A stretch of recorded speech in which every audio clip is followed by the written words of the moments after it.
कैसी विडंबना है। हम पराये लोगों को तो धन्यवाद कहते हैं, लेकिन उनको नहीं जो करीब होते हैं, माँ बाप, भाई बहन, पत्नी या पति। रवि ने कहा। उसकी जरूरत भी क्या है। अपनों में इन औपचारिक शब्दों का क्या मतलब।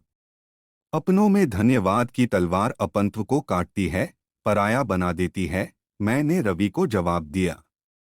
यही तो हम भूल कर जाते हैं। अपनों के बीच भी एक बारीक सी रेखा होती है, जिसके पार नहीं जाना चाहिए, न किसी को आने देना चाहिए।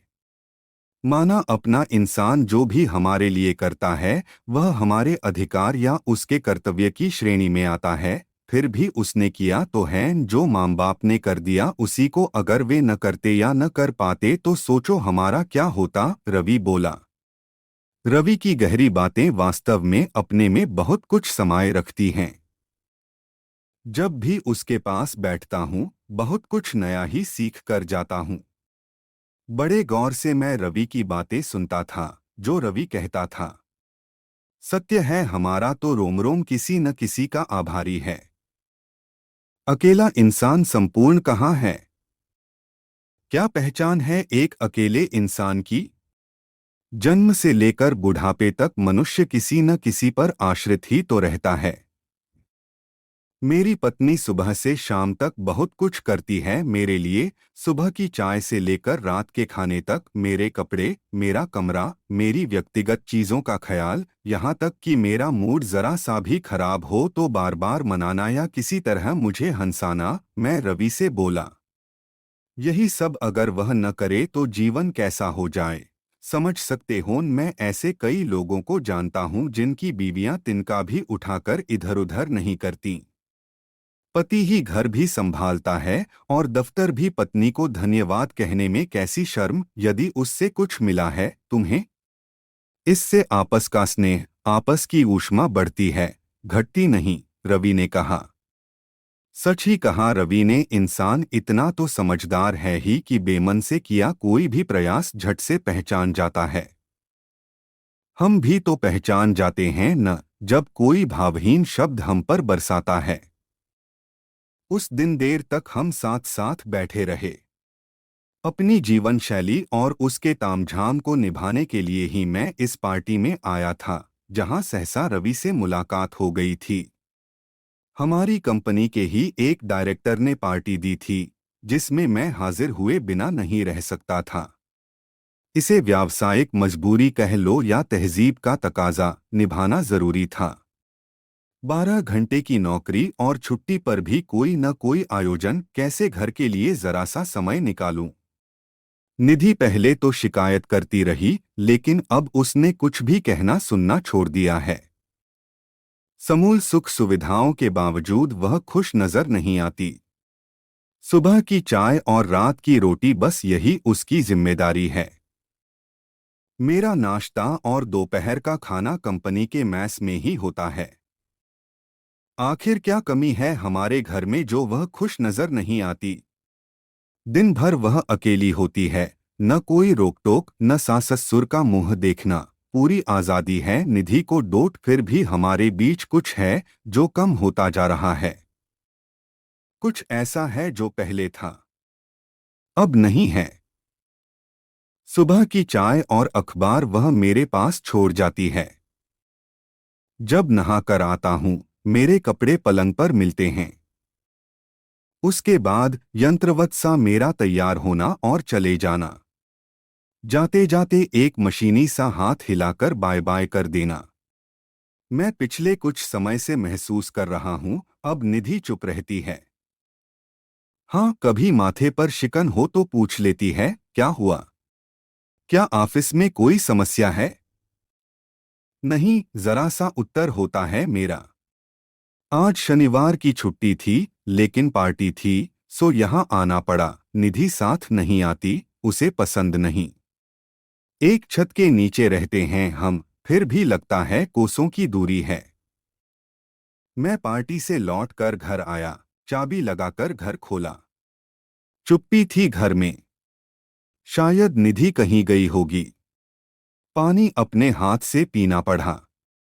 चाय की इच्छा नहीं थी। बीच वाले कमरे में टीवी देखने बैठ गया। नजर बार बार मुख्य द्वार की ओर उठने लगी। कहाँ रह गई यह लड़की? चिंता होने लगी मुझे। उठकर बेडरूम में आया और निधि की अलमारी खोली।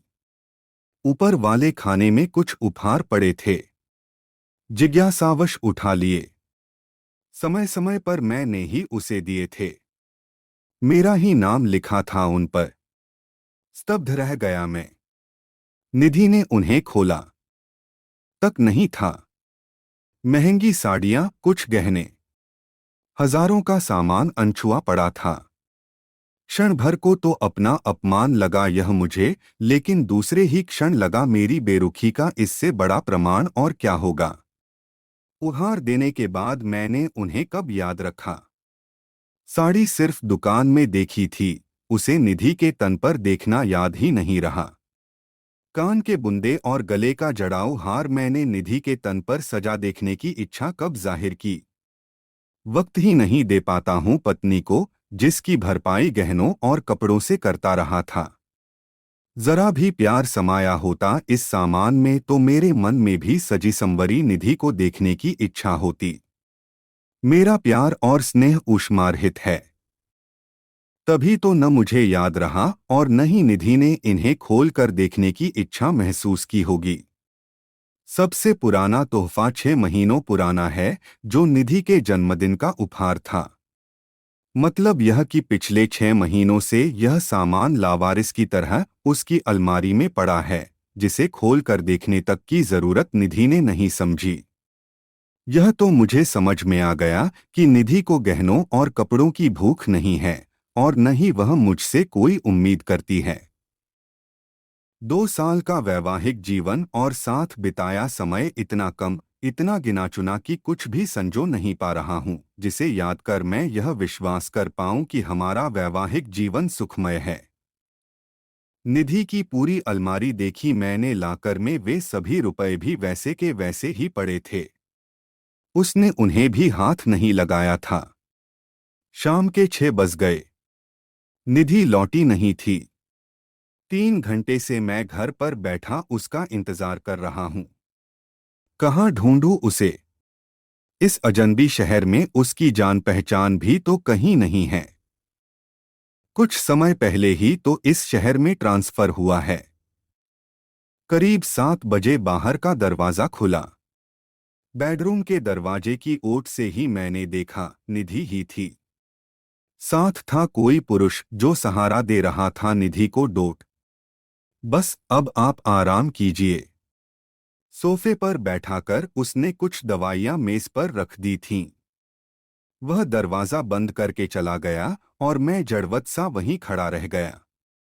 तो क्या निधि बीमार है? इतनी बीमार कि कोई पड़ोसी उसकी सहायता कर रहा है और मुझे पता तक नहीं। शर्म आने लगी मुझे। आंखें बंद कर चुपचाप सोफे से टेक लगाए बैठी थी निधि। उसकी सांस बहुत तेज चल रही थी। मानो कहीं से भाग कर आई हो, मेरी हिम्मत नहीं हो रही थी। पास जाने की शब्द कहाँ हैं मेरे पास जिनसे बात शुरू करूंगा। पैसों का ढेर लगाता रहा निधि के सामने, लेकिन यह नहीं समझ पाया रुपया पैसा किसी रिश्ते की जगह नहीं ले सकता। क्या हुआ निधि? पास आकर मैंने उसके माथे पर हाथ रखा। तेज बुखार था, जिस वजह से उसकी आंखों से पानी भी बह रहा था। जबान खींच गई मेरी। आत्मग्लानि का बोझ इतना था कि लग रहा था कि आजीवन आंखें न उठा पाऊंगा। किसी गहरी खाई में जैसे मेरी चेतना धंसने लगी। अच्छी नौकरी, अच्छी तनख्वाह के साथ मेरा घर, मेरी गृहस्थी कहीं उजड़ने तो नहीं लगी। हंसती खेलती यह लड़की ऐसी कब थी जब मेरे साथ नहीं जुड़ी थी। मेरी ही इच्छा थी कि मुझे नौकरी वाली लड़की नहीं चाहिए। वैसी हो जो घर संभाले और मुझे संभाले। इसने तो मुझे संभाला, लेकिन क्या मैं इसे संभाल पाया? आप कब आए? कमजोर स्वर ने मुझे चौंकाया। अधखुली आंखों से मुझे देख रही थी निधि। निधि का हाथ कसकर अपने हाथ में पकड़ लिया मैंने। क्या उत्तर दूं? मैं कब आया? चाय पिएंगे? उठने का प्रयास किया निधि ने। कब से बीमार हो? मैंने उठने से उसे रोक लिया। कुछ दिन हो गए। तुम्हारी सांस क्यों फूल रही है? ऐसी हालत में कुछ औरतों को सांस की तकलीफ हो जाती है। कैसी हालत? मेरा प्रश्न विचित्र सा भाव ले आया निधि के चेहरे पर।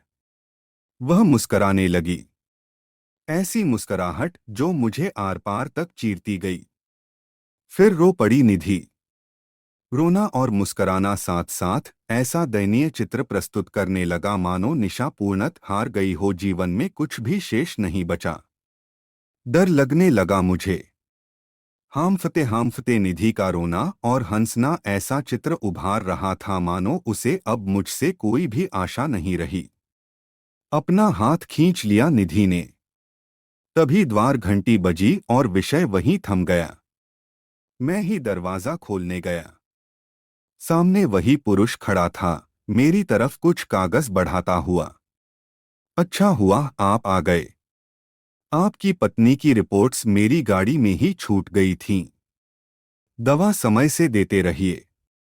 इनकी सांस बहुत फूल रही थी, इसलिए मैं ही छोड़ने चला आया था। अक्वाका था मैं। निधि को 4 महीने का गर्भ था और मुझे पता तक नहीं। कुछ घर छोड़कर एक क्लिनिक था जिसके डॉक्टर साहब मेरे सामने खड़े थे। उन्होंने 1 से 2 कुशल स्त्री विशेषज्ञ डॉक्टरों का पता मुझे दिया और जल्दी ही जरूरी टेस्ट करवा लेने को कहकर चले गए। जमीन निकल गई मेरे पैरों तले से। कैसा नाता है मेरा निधि से? वह कुछ सुनाना चाहती है तो मेरे पास सुनने का समय नहीं। तो फिर शादी क्यों की मैंने, अगर पत्नी का सुख दुख भी नहीं पूछ सकता मैं? चुपचाप आकर बैठ गया मैं निधि के पास। मैं पिता बनने जा रहा हूँ, यह सत्य अभी अभी पता चला है मुझे और मैं खुश भी नहीं हो पा रहा। कैसे आंखें मिलाऊं मैं निधि से? पिछले कुछ महीनों से कंपनी में इतना ज्यादा काम है कि सांस भी लेने की फुर्सत नहीं है मुझे। निधि दिन प्रतिदिन कमजोर होती जा रही थी और मैंने एक बार भी पूछा नहीं उसे क्या तकलीफ है। निधि के विरोध के बावजूद मैं उसे उठाकर बिस्तर पर ले आया। देर तक ठंडे पानी की पट्टियां रखता रहा। करीब आधी रात को उसका बुखार उतरा। दूध और डबल रोटी ही खाकर गुजारा करना पड़ा उस रात, जबकि यह सत्य है 2 साल के साथ में निधि ने कभी मुझे अच्छा खाना खिलाए बिना नहीं सुलाया। सुबह मैं उठा तो निधि रसोई में व्यस्त थी। मैं लपक कर उसके पास गया। कुछ कह पाता तब तक तटस्थ सी निधि ने सामने इशारा किया। चाय ट्रे में सजी थी। यह क्या कर रही हो तुम? तुम तो बीमार हो, मैंने कहा। बीमार तो मैं पिछले कई दिनों से हूं। आज नई बात क्या है? देखो निधि, तुमने एक बार भी मुझे नहीं बताया, मैंने कहा। बताया था मैंने, लेकिन आपने सुना ही नहीं। आपने कहा था मुझे इस घर में रोटी पड़ा मिलता है, न क्या कमी है जो बहाने बनाकर आपको घर पर रोकना चाहती हूं। आप इतनी बड़ी कंपनी में काम करते हैं। क्या आपको और कोई काम नहीं है जो हर पल पत्नी के बिस्तर में घुसे रहें? क्या मुझे आपकी जरूरत सिर्फ बिस्तर में होती है? क्या मेरी वासना इतनी तीव्र है कि मैं चाहती हूं आप दिन रात मेरे साथ वही सब करते रहें? निधि बोलती चली गई। काटो तो खून नहीं रहा मेरे शरीर में। आप मुझे रोटी पड़ा देते हैं, यह सच है। लेकिन बदले में इतना बड़ा अपमान भी करें क्या जरूरी है? आप भूल गए पत्नी का भी मान सम्मान होता है। रोटी पड़ा तो मेरे पिता के घर पर भी मिलता था मुझे। 2 रोटी तो कमा भी सकती हूँ। क्या शादी का मतलब यह होता है कि पति को पत्नी का अपमान करने का अधिकार मिल जाता है? निधि बिफर पड़ी।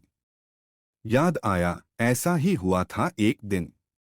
मैंने ऐसा ही कहा था। इतनी ओछी बात पता नहीं कैसे मेरे मुंह से निकल गई थी। सच है, उसके बाद निधि ने मुझसे कुछ भी कहना छोड़ दिया था। जिस खबर पर मुझे खुश होना चाहिए था उसे बिना सुने ही मैंने इतना सब कह दिया था, जो एक पत्नी की गरिमा पर प्रहार का ही काम करता। निधि को बाहों में लेकर मैं रो पड़ा। कितनी कमजोर हो गई है निधि, मैं देख ही नहीं पाया। कैसे माफी मांगूं अपने किए की लाखों रुपए हर महीने कमाने वाला मैं इतना कंगाल हूं कि न अपने बच्चे के आने की खबर का स्वागत कर पाया और न ही शब्द ही जुटा पा रहा हूं कि पत्नी से माफी मांग सकूं। पत्नी के मन में पति के लिए एक सम्मानजनक स्थान होता है, जिसे शायद मैं खो चुका हूं। लाख हवा में उड़ता रहूं, आना तो जमीन पर ही था मुझे, जहां निधि ने सदा शीतल छाया सा सुख दिया है मुझे। मेरे हाथ हटा दिए निधि ने, उसके होठों पर एक कड़वी सी मुस्कुराहट थी। ऐसा क्या हुआ है मुझे जो आपको रोना आ गया? आप रोटी पड़ा देते हैं मुझे, बदले में संतान पाना तो आपका अधिकार है। डॉक्टर ने कहा है कुछ औरतों को गर्भावस्था में सांस की तकलीफ हो जाती है। ठीक हो जाऊंगी मैं। आपकी और घर की देखभाल में कोई कमी नहीं आएगी, निधि ने कहा। निधि, मुझसे गलती हो गई। मुझे माफ कर दो, पता नहीं क्यों मेरे मुंह से वह सब निकल गया। मैं निधि के आगे गिड़गिड़ाया। सच ही आया होगा न जबान पर, इसमें माफी मांगने की क्या जरूरत है? मैं जैसी हूं वैसी ही बताया आपने। तुम वैसी नहीं हो निधि। तुम तो संसार की सबसे अच्छी पत्नी हो, तुम्हारे बिना मेरा जीना मुश्किल हो जाएगा। अगर मैं अपनी कंपनी का सबसे अच्छा अधिकारी हूं, तो उसके पीछे तुम्हारी ही मेहनत और देखभाल है। यह सच है मैं तुम्हें समय नहीं दे पाता, लेकिन यह सच नहीं कि मैं तुमसे प्यार नहीं करता। तुम्हें गहनों कपड़ों की चाह होती तो मेरे दिए तोहफे यूं ही नहीं पड़े होते अलमारी में। तुम मुझसे सिर्फ जरा सा समय, जरा सा प्यार चाहती हो, जो मैं नहीं दे पाता। मैं क्या करूं निधि, शायद आज संसार का सबसे बड़ा कंगाल भी मैं ही हूं, जिसकी पत्नी खाली हाथ है, कुछ नहीं है जिसके पास। क्षमा कर दो मुझे। मैं तुम्हारी देखभाल नहीं कर पाया। मैं रोने लगा था। मुझे रोते देखकर निधि भी रोने लगी थी। रोने से उसकी सांस फूलने लगी थी। निधि को कसकर छाती से लगा लिया मैंने। इस पल निधि ने विरोध नहीं किया। मैं जानता हूं मेरी निधि मुझसे ज्यादा नाराज नहीं रह पाएगी। मुझे अपना घर बचाने के लिए कुछ करना होगा। घर और बाहर में एक उचित तालमेल बनाना होगा। हर रिश्ते को उचित सम्मान देना होगा, वरना वह दिन दूर नहीं जब मेरे बैंक खातों में तो हर पल शून्य का इजाफा होगा ही, वहीं शून्य अपने विकराल रूप में मेरे जीवन में भी स्थापित हो जाएगा।